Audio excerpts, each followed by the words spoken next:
লিপিডের উৎস। প্রাণীজ চর্বি, মাখন, ঘি ইত্যাদি লিপিডের প্রাণীজ উৎস। কিছু উদ্ভিদের বীজ যেমন সয়াবিন, সরিষা, তিল, তিসি, সূর্যমুখী, বাদাম, পাম, নারকেল, জলপাই ইত্যাদি লিপিডের উদ্ভিজ্জ উৎস। লিপিডের বৈশিষ্ট্য। লিপিড পানিতে অদ্রবণীয়, এটি বর্ণ, স্বাদ ও গন্ধহীন। ক্লোরোফর্ম, অ্যাসিটোন, বেনজিন ইত্যাদিতে লিপিড দ্রবীভূত হয়। সাধারণ উষ্ণতায় যেসব লিপিড কঠিন অবস্থা থাকে তাদের স্নেহদ্রব্য বা ফ্যাট বলে, এবং যেসব লিপিড তরল অবস্থা থাকে সেগুলোকে তেল বলে। লিপিড ফ্যাটি অ্যাসিডের এস্টার হিসেবে বিরাজ করে।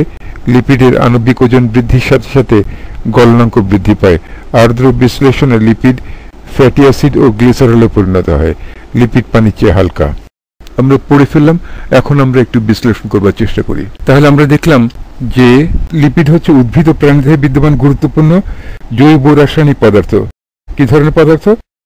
জৈব রাসায়নিক পদার্থ। অর্থাৎ কার্বন, হাইড্রোজেন, অক্সিজেন যখন থাকবে তখন তাকে আমরা জৈব পদার্থ বলবো, এবং যেহেতু রাসায়নিক বিক্রিয়া করে সেজন্য এটিকে জৈব রাসায়নিক পদার্থ বলা হচ্ছে, যা হাইড্রোজেন, অক্সিজেন ও কার্বন নিয়ে গঠিত, এবং এগুলো পানিতে অদ্রবণীয়। কিন্তু কিছু জৈব দ্রাবক যেমন ether, chloroform, carbon tetrachloride, ether, chloroform, carbon tetrachloride, petrol, benzene, hexane, 6 রকম রয়েছে। তাহলে ইথারের দ্রবণীয়, ক্লোরোফর্মের দ্রবণীয়, কার্বন টেট্রাক্লোরাইডের দ্রবণীয়, হেক্সেনের দ্রবণীয়, হেক্সেন দ্রবণীয়, পেট্রোলের দ্রবণীয়, বেনজিনের দ্রবণীয়। তার মানে যদি কোথাও আমরা ফ্যাট দেখি তাহলে বেনজিন কিংবা পেট্রোল যদি দেই কিংবা হেক্সেন যদি দেই তাহলে আমরা বুঝবো যে এটি গুলে যাবে, মানে দ্রবীভূত হয়ে যাবে।